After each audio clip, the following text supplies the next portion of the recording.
Baik,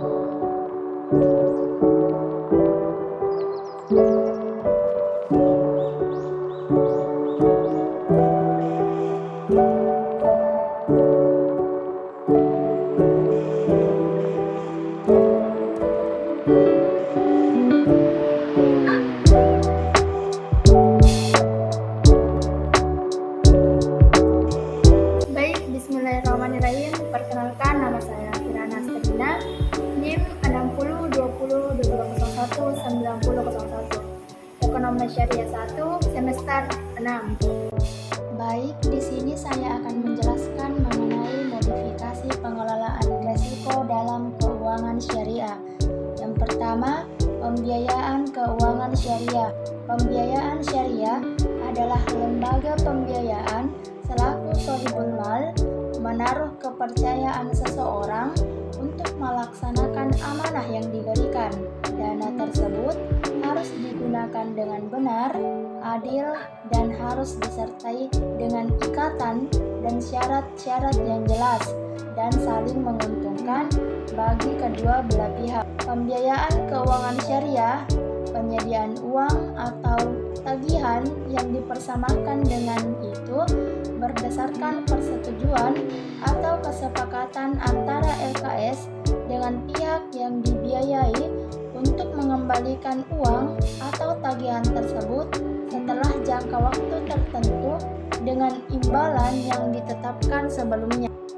Baik, mengenai materi kedua, yaitu tagihan dalam keuangan syariah. Yang pertama, yaitu transaksi bagi hasil dalam bentuk mudharabah dan musyarakah. Lalu yang kedua, transaksi sewa menyewa dalam bentuk ijarah atau sewa beli dalam bentuk ijarah muntahiyah bitamlik. Lalu yang ketiga, transaksi jual beli dalam bentuk piutang murabahah, salam dan istisna. Lalu yang keempat, transaksi pinjam meminjam dalam bentuk piutang qard. Lalu yang kelima atau yang terakhir, transaksi sewa menyewa jasa dalam bentuk ijarah untuk transaksi multijazah.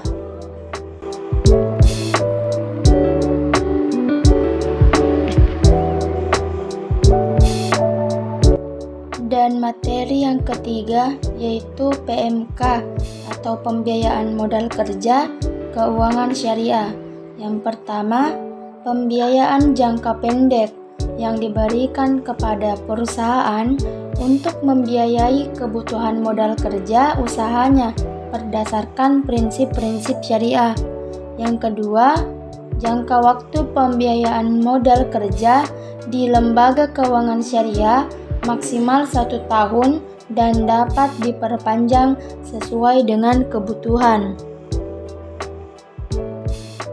Dan selanjutnya yaitu materi yang keempat, modifikasi PMK pada LKS. Yang pertama, alat liquid atau cash, pemilikan suatu yang mudah dijadikan atau dikonversi menjadi suatu uang tunai. Lalu yang kedua, piutang dagang atau receivable, di mana tagihan perusahaan karena adanya penjualan barang dagangan secara kredit.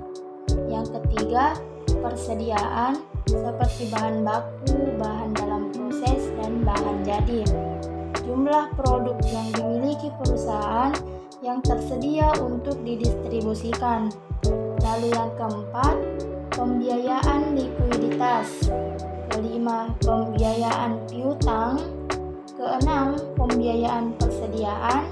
Ketujuh, pembiayaan perdagangan umum. Kedelapan, pembiayaan perdagangan pesanan. Kesembilan, PMK mudharabah.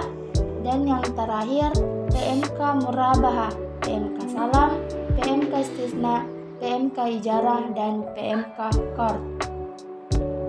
Selanjutnya, materi kelima yaitu rasio pembiayaan BS atau FDR. Yang pertama, rasio pembiayaan FDR Bank Syariah yang ideal 95% sampai 98%. Hal itu berarti dari 100% dana yang terkumpul dari masyarakat, sebanyak 95% sampai 98% diantaranya disalurkan dalam bentuk pembiayaan.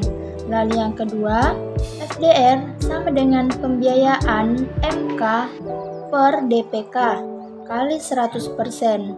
Mengukur komposisi pembiayaan yang disalurkan dengan DPK dan modal sendiri. Semakin tinggi rasio ini, semakin rendah kemampuan likuiditas bank syariah. Yang ketiga, FDR sama dengan pembiayaan MK atau dana PMK kali 100%. Dana PMK sama dengan 1.500, pembiayaan MK 1.000, FDR pembiayaan MK sama dengan 1.000 per 1.500 dikali 100% sama dengan 67. Artinya 67% DPK disalurkan PMK dan 33% disimpan untuk cadangan likuiditas. Selanjutnya yaitu materi mengenai ROA Bank Syariah. Yang pertama, ROA sama dengan laba bersih per total aset dikali 100%. Ukuran untuk menilai seberapa besar tingkat pengembalian dari aset yang dimiliki perusahaan. Yang kedua, ROA sama dengan laba PMK per total aset PMK dikali 100%, di mana laba PMK sama dengan 200, total aset PMK sama dengan 1.500, ROA PMK sama dengan 200 per 1.500 dikali 100% sama dengan 13%. Artinya bahwa tingkat pengembalian aset dari PMK itu 13%.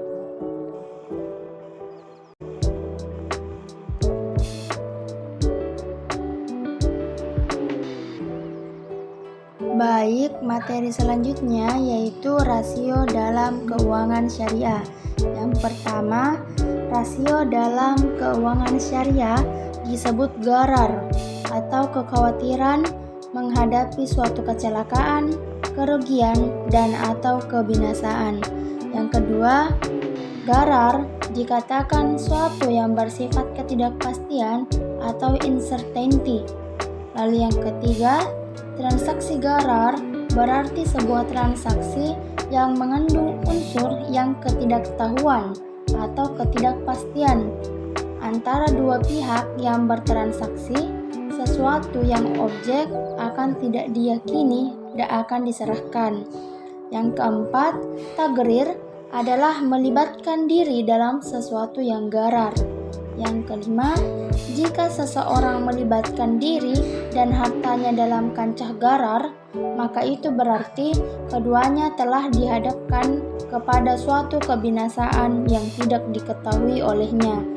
Yang keenam, transaksi yang gharar dapat timbul karena dua sebab utama, yaitu pertama, kurangnya pengetahuan atau informasi pada pihak yang melakukan kontrak. Kedua, karena tidak adanya objek. Namun dalam hal ini, ada pula yang membolehkan transaksi dengan objek yang secara aktual belum ada, dengan diiringi dengan syarat bahwa pihak yang melakukan transaksi memiliki kemampuan mengelola untuk mampu memastikannya di masa depan. Lalu yang ketujuh, ketidakpastian atau uncertainty yang mungkin mengakibatkan kerugian atau loss. Dan yang terakhir, return yang diharapkan LKS lebih besar daripada return yang terjadi. Lalu mengenai resiko pembiayaan pada LKS. Yang pertama, resiko terkait pembiayaan berbasis natural certainty kontrak, meliputi resiko terkait pembiayaan murabahah, resiko terkait pembiayaan ijarah, resiko terkait pembiayaan ijarah mutayyabit tamlik, dan terkait pembiayaan salam dan istisna. Yang kedua, resiko terkait pembiayaan yang berbasis natural uncertainty contract, yaitu dalam transaksi mudarabah dan musyarakah, meliputi resiko fluktuasi pendapatan bisnis yang dibiayai dan resiko karakter. Yang ketiga, resiko atau pembiayaan risiko pasar, resiko operasional, resiko likuiditas, resiko hukum, resiko reputasi, resiko strategik, resiko kepatuhan, dan resiko modal. Lalu mengenai pengelolaan resiko dalam keuangan syariah. Yang pertama, identifikasi resiko, lalu penilaian resiko, selanjutnya rencana penanggulangan, dan monitoring dan evaluasi. Dan materi yang terakhir yaitu penetapan nilai resiko pembiayaan pada lembaga keuangan syariah. Yang pertama, resiko pembiayaan pada lembaga keuangan syariah adalah resiko yang disebabkan oleh adanya kegagalan counterparty dalam memenuhi kewajibannya. Lalu yang kedua, resiko pembiayaan dapat diketahui dengan menggunakan rasio pembiayaan bermasalah atau non-performing financing. Nah, di sini mengenai penetapan nilai resiko pembiayaan pada lembaga keuangan syariah atau LKS, yang dimana resiko pembiayaan itu sama dengan pembiayaan bermasalah per total pembiayaan dan dikali dengan 100%. Di peringkat 1 itu NPF lebih kecil dari 2%. Lalu pada peringkat 2% lebih kecil sama dengan NPF lebih kecil 5%. Lalu pada peringkat ketiga 5% lebih kecil sama dengan NPF lebih kecil 8%. Baru peringkat 4 8% lebih kecil sama dengan NPF lebih kecil 12%. Dan pada peringkat kelima NPF itu lebih besar sama dengan 12%.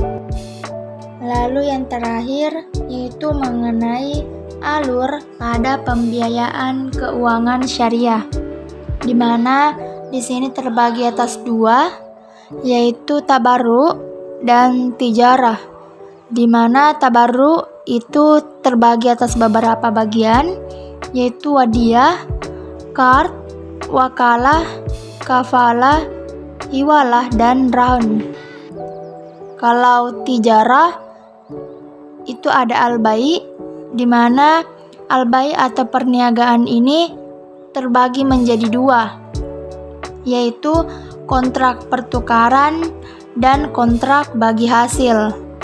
Pada kontrak pertukaran itu ada 3 jalur lagi, yaitu kontrak jual beli barang versus uang, lalu kontrak jual beli jasa versus uang, dan kontrak jual beli uang versus uang. Pada kontrak jual beli barang versus uang itu ada jual beli tunai dan jual beli tunda, yang pembayaran tunda dan penyerahan tunda. Lalu pada kontrak jual beli uang versus uang itu ada sarf. Lalu pada kontrak bagi hasil itu terbagi menjadi dua. Yang pertama yaitu al-syirkah atau kemitraan umum dan al-mudarabah.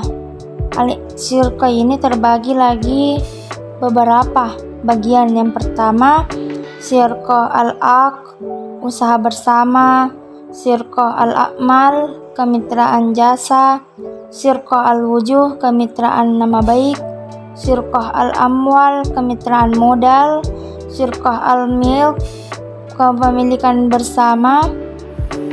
Baik, itulah tadi video singkat yang sempat saya sampaikan. Mohon maaf apabila ada kesalahan. Wassalamualaikum warahmatullahi wabarakatuh.